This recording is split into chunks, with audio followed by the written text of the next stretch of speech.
Awesome. So you got about 30 minutes? Well, yeah. I got all you need.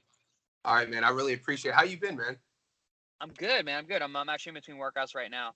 Just chilling, drinking a little coffee. All right, cool, man. Yeah, are you in New York? I am, unfortunately, because it's cold. Yeah, I just want to say, man, it's been probably a year and a half since I spoke to you face to face, but dude, congrats on the comeback, man. And I know you got fight news coming up. I don't know if you could talk about that, but I'd rather just start there. Like, even your last fight at MSG, having been off for a while, man, what's that like getting back in there? Yeah, I mean, it was a 2.5 year layoff, which is a ridiculous amount of time to be out of the ring at this level. But it feels good to be back. Just going through that process again, going through the for one, it's not just the fights. That's what people I think don't understand. Like, training camps are long and hard, and that takes a lot out of you, and getting used to that. And then there's like the ring walk and being in the back and all these aspects of fighting that fighters think about all the time, but the people watching don't. So it was important for me to go through those processes again, get that familiar feeling, get that familiar, rumble in your gut, and then the fights themselves. I think, I was talking to my team about it. Like, they were perfect in that I've been able to get tested and still felt like, this is where I belong.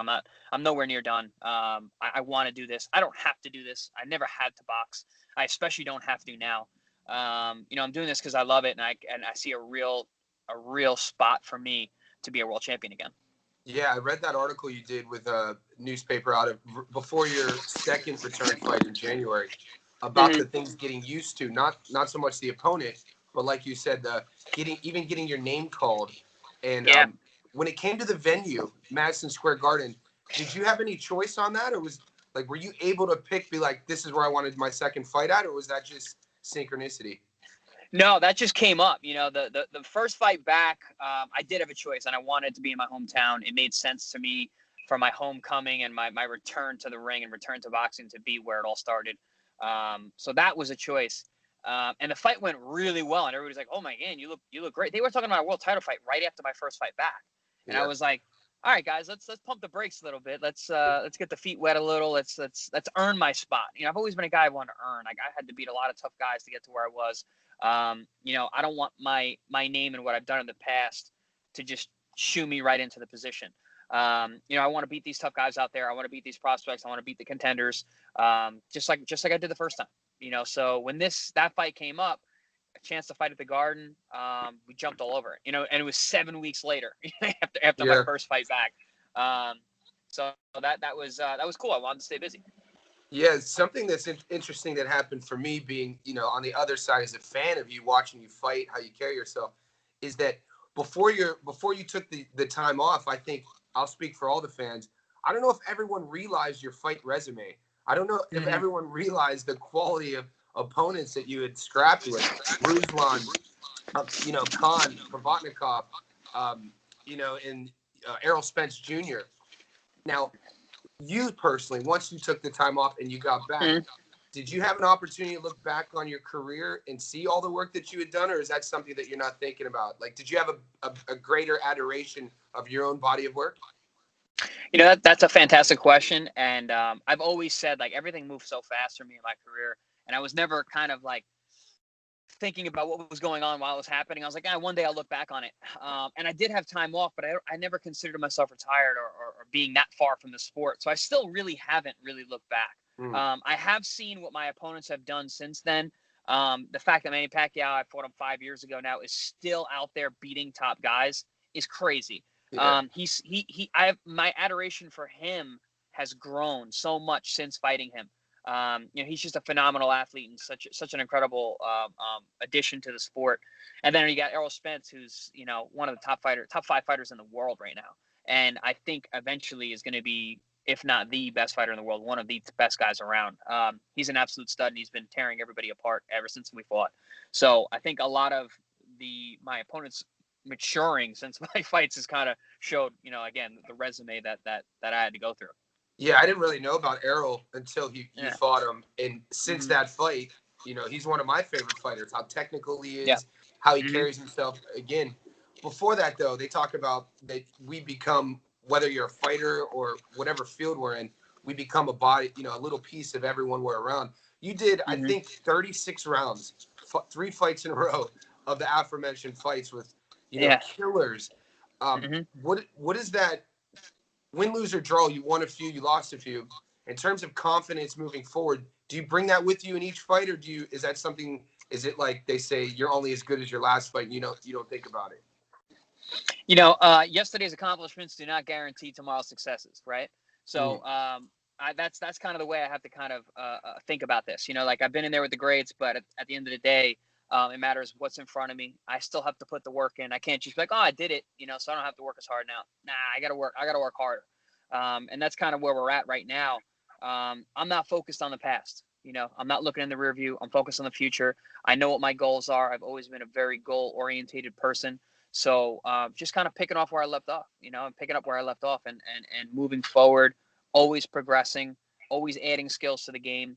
And yeah, you know, like being with those guys doesn't make you better, but it definitely helps. Yeah, George St. Pierre just retired, officially announced it. And, you know, one of my favorite things about people I cheer for is the conditioning side of things. I was always a fan of George because he was always fight ready. And you're very similar, man. You're always fight ready. You fought at 140. When you're walking around, is the weight, and everybody, it's well documented, your education and your experience with nutrition, and you work as one as well, nutritionist. Is that just take one of the big stress loads off of a camp for you, that you always have that tuned in? Do you ever get out of shape? Yeah, and actually, this is really interesting, and something that I know is a guest of yours and a friend of yours is Dr. Corey Peacock, who's my exercise physiologist. He's the guy that I refer to for my own training and helps me coordinate and schedule my camp. And one of the things that we talked about after this last fight, he was like, "Listen, dude, you got to put on some body fat." He's like, "You've been too lean for too long. You know, the fights were very close together." And you know, I was carrying around a 6% body fat percentage for a couple months because the fights are so close. I didn't have a chance to kind of go back up at all. And my body was rebelling. You know, I'm normally have a very strong immune system. I don't get sick very often. I was getting sick. My energy levels were a little off. You know, and he told me, he's like, "Listen, man, you've got to recover. You've got to put on a little bit of fat. You got to put on a little bit of weight." And we kind of went through that process, and I think he was right. I mean, I immediately felt better, and my weight didn't change much. You know, my body fat percentage, my body composition changed some, not even a lot, just a few percent points. But it made a big difference in the way that I felt, and the way that I was performing, and my energy levels. So, I like what you said earlier about the comeback fights and pumping the brakes. People were talking about world title after your first comeback fight. I was recently hearing like a boxing historian talk about Mayweather's career, and one of the underlying positive components isn't what he's done, but how his camp has kind of treated him, and they picked his fights his whole career, and how intelligent they were when they picked these fights. And you having these last two and looking ahead, do you think that it's an easier task now for fighters because of social media to kind of like not just pick a dude who's in Russia somewhere, like in the 80s, for instance? You probably would have had a sign on the line, not known anything about a guy, and taken maybe a dangerous fight. Where we are today, do you think that that's a component of being a successful fighter, is doing the homework kind of throughout the career, or is it like, I'll fight anyone, anywhere? Is that still like the mindset? So the fighter mentality is you'll fight anyone, anywhere, and you've got to have that, and that's how But that's what you have a team for. You know, your management, your promoters, the guys that are around you. Those are the guys that are, and your coaches. You know, they're the ones that are going to be able to take that objective look at your opponents and the timing of where you're at. Listen, man, I'm a fucking dog. I want to fight. You know, like you tell me who I'm fighting. Like that's all right. We're fighting. All right. Yeah. You know, like that's the mentality you got to have. But you know, your team has got to be like, all right, dog, relax. You know, like this is not the right time, right guy for right now. And I've always prided myself on being the guy who fights everybody that I got put in front of me. You know, and there's a time for that. And at the end of the day, if you want to be at the top, you got to be willing to fight anybody. But timing is extremely, extremely important, you know, and that's why a fighter has a team. Yep. Speaking of a team, are you, because you're back on this chase again? Are you still? Part of me, from me not knowing, but when I spoke to Corey, I just had Corey on again maybe 5 months ago. He was talking about Danny Jacobs, and I know your relationship with Jacobs. And Jacobs is getting ready for the fight of his career, and he's never looked better. Are you still working with him? Yeah. I was with him, coaching him and sparring last night. He's looking phenomenal. He started camp early, which is great. So we're putting in our work right now. The game plan's coming together, and it's gonna be a wild couple months, leading up to that fight. May 5th is we got some good time in terms of camp, but it's right around the corner. Will you take a fight before then if it's offered? No. Okay. No. Yeah. When I'm in camp, I'm looking to fight right after his fight. Okay. So I'll be looking to fight. Like, we should be announcing very, very soon. There's some big opportunities for me right now. So we're like hours away from letting that out. So hopefully I'll have that, locked up soon, and we can kind of post that out there. But it's not there yet. But when I'm in camp, it's good. I'm kind of piggyback my camps off his camps. So like, I'll start camp with him, and I'm still far out from when I would fight. So right now it's just kind of base conditioning at this point. Working on strength when I'm in my strength conditioning sessions, really focused on strength and power. Where, as we progress, there'll be less emphasis on strength, because, as you know, doing strength training, you get sore. Yep. You can't box when you're sore. So the balance and the periodization of the training camp model has to take that into account. So right now we can work on those things. I can be sore now. I can be drained. I can be tired. I can feel like I'm not boxing. I'm not sparring. But as we progress through camp, and my camp will start to pick up, as Danny's is really starting to, come to fight time. I think it's perfect timing that I can go right into my own camp.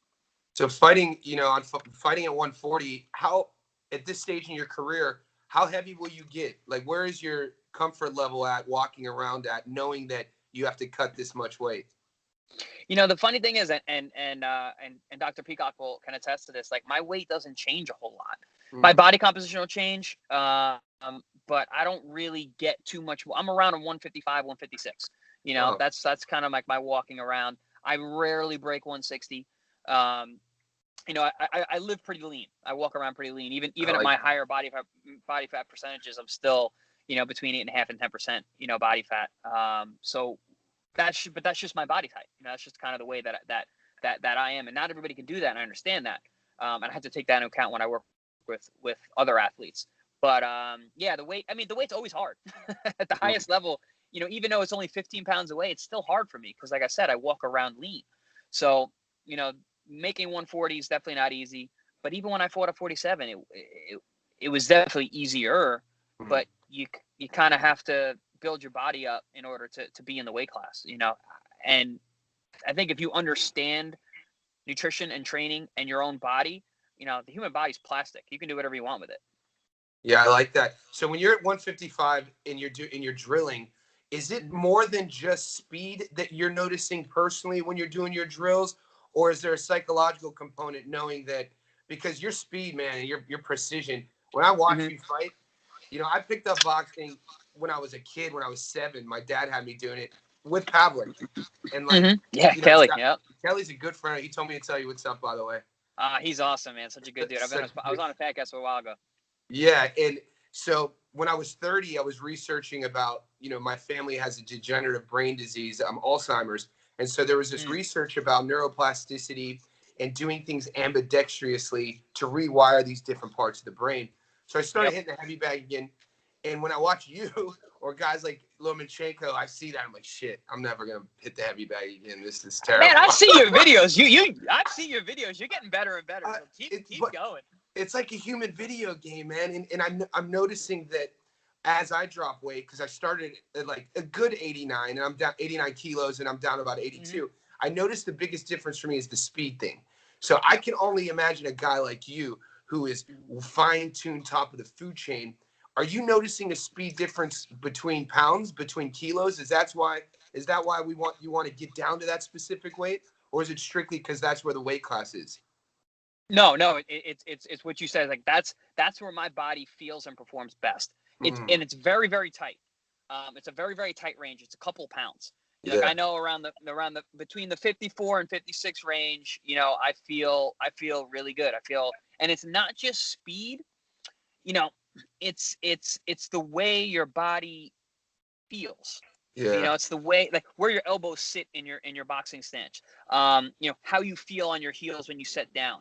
How your head movement moves when you're rolling and slipping and it's just, you have that's your body type. It's a high performance vehicle and every ounce counts.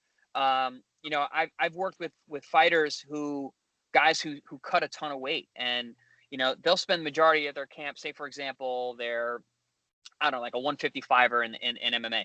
And maybe the guy spends the majority of his camp at, 175, right? And then he cuts down to 155, and then on fight night, he's 165. He's a different performance vehicle than he was during his camp.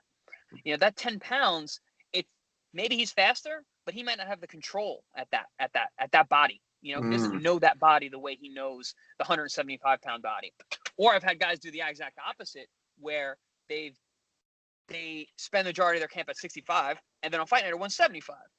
Now you're a bigger, slower, plodding guy. You don't know that body. You're not reacting the same way. And at the highest level, that makes a magnificent difference in how you perform. So that's so interesting that I think that, from a fan perspective, that should be one of the main objectives is how do I get my fighter to be able to move, think, and take punishment at his most optimized weight, because right. you're still in your career and you also coach and your whole network are like world champions. Do you ever like have behind the scenes conversation with your buddies and like, man, this guy's in the wrong weight class. If only they would drop, or if only they would put weight on. Like, what's that about? 100%. So I was in the corner for Dennis Bermudez's last fight, his farewell fight on UFC. I saw that. Which was awesome. It was such a great experience. I'm so happy he brought me on for that. I've worked with Dennis over the years. It's been tough for me to be a coach while being a fighter. But I've worked with Dennis and Ryan LaFleur, quite a bit. And then he asked me to be in the corner for that fight, which I was honored to be there. And it was a great experience. And that was his first fight moving up from 145 to 155. And he's warming up and in the back. And I'm like, I'm going to his coaches, Coach Depot and Ryan LaFleur. I'm like, I like him at this weight. Like, he looks good. He looks strong. He looks filled in. His energy levels are very, very stable. Like, I really like this weight on him. And they're like, yeah, no, he's been great in camp. And then he went out there and he performed fantastic. So it's like you come to that realization sometimes where maybe the fighter might not, because we always think, oh, the lowest we can get, the better. It's not always the case. Performance is key. Yeah, I've written down Richard Comey. I recently watched. Yes. I watched a documentary about just Ghana and the topography of the area of Africa and all the fighters, Azuma Nelson. And I know Comey's one of your buddies.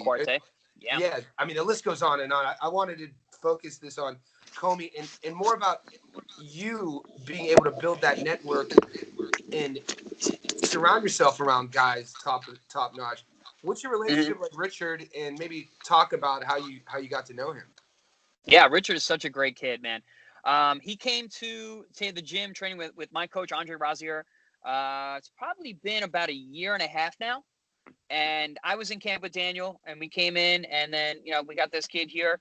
And I think I ended up having to spar Danny Jacobs that day because his sparring partner didn't show up. So I'm like, I go to his coach. I'm like, hey, coach, I got my shit in the car. And he's like, what are you talking about? I'm like, I got my gear. I'm like, Danny needs a spar. He's like, you want to spar? He's like, I'm like, yeah, okay. So I throw myself on. I do a couple rounds with Danny. It goes good, and then Richard is waiting to spar too. So I do a couple rounds with Richard, and I don't know him, but I'm like, man, this kid's good. That was really hard work. Like, this kid's good. And then I saw the fight with him and Robert Easter. He did fantastic. It was a very, very close fight. And then just getting to know him from there. We're training partners. We're training together. We spar and we're doing drills together. And one day he asks our coach, he goes, why is Chris working so hard? Because this is when I was off. I wasn't fighting. He had a fight in a couple weeks. He's like, why is Chris working so hard in the gym?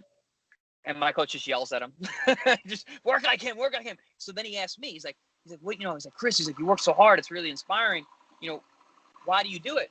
And I said to him, excuse me. Yep. I say to him, and I grabbed a couple of the other young guys. I go, listen, however hard you think it is to be a world champion, it's way fucking harder. So however hard you think you need to work, you got to work a lot harder. And they were all just like, wow. And Richard started picking it up from there. We his world title fight, we sparred probably 70 rounds together. And the guy's a killer. He comes to work every day. He's a consummate professional. We come in, we smile, we say hello, we give each other a hug. We go in the ring, we try to kill each other. We finish up, we come out of the ring, we shake hands. We say, hey, that was a great right hand you hit me. Oh man, that body shot was good. We go right back to work, and that's just the way it is. Like a true professional, which I think is so lost these days in this newest generation of fighters out there. And he started telling me he's a former kickboxer. Okay. Richard Comey. I don't know if you know that. A lot of people don't know that. Former kickboxer. I didn't know that either. After training with him for a bunch of months, he comes up to me. He goes, Chris, he's like, you're my inspiration. He says this to me, and I go, oh, thanks, man. Like, yeah, cool. Whatever. He's like, no, Chris, seriously. He's like, I was a kickboxer, and I saw you were a kickboxer. You won a world title. He was like, you're my inspiration. I want to be a world champion. I saw you fight. I saw you win. And he kept telling me that and telling me that and telling me that over months. And so we're sparring together, and he was looking great. And his fight was in Texas a couple weeks after mine. I told him, like, Richard, I'm going to come into Texas. I want to see you win a world title firsthand. I don't want you to pay for anything. I'm not helping you. I'm not on the team. I'm coming to watch you. That's it. I'm going to watch you win a world title. I want to see it. I don't know if they knew I was going to do it or not. I did.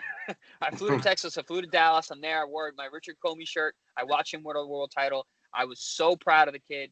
It was a great experience. He earned it. He deserved it. I've never seen someone so happy. So I'm really happy that I was able to be involved in the camp and to see him realize his dream, because I know how important that is. I know what that meant to him, because that's what it meant to me. And he's a phenomenal human being. Really looking forward to what's next for him. I'm sure he's fortunate to have a guy like you in his corner. I know your time's limited, man. I'm about to get on a chat with Galpin. Yeah. Tell my son what's up. He's awesome, man. And before I let you go, Chris, I know you just talked about the, why is he training so hard? Me personally, as a fan, as a friend of yours, what are your intentions? Don't just say to be a world champion again. Mm-hmm.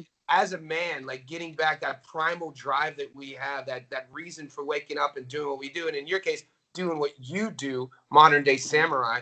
Talk about that right now and different than when you were 20. Yeah. Okay. So I'm such a competitive person, and I always have been, and you have to be at the highest level, right? So the greatest competition, as I've learned as I get older, is me. So I'm competing against myself, my current age, my older self versus my younger self. What could I do back then? What can I do now? Maybe there might be some limitations at this point. How do I overcome them? I've always thought, I think when I was younger, when I was coming up, I was like, I can figure out any man and I'll overcome them. Now, I think as an older athlete, I'm thinking I have to overcome myself. I have to figure myself out, because I'm not the same body. I'm not the same vehicle I was 10 years ago. So I have to figure out myself and then overcome that. And I think if I can do that I can achieve anything that I've set myself out for. And that's really my goal right now, is to ultimately figure out who and what this thing is, this vehicle is, and how I can maximize this performance and go out there and achieve my goals. Chris Algieri, man, thanks for doing this with me again. Thanks for sharing space. And I'm cheering for you, man.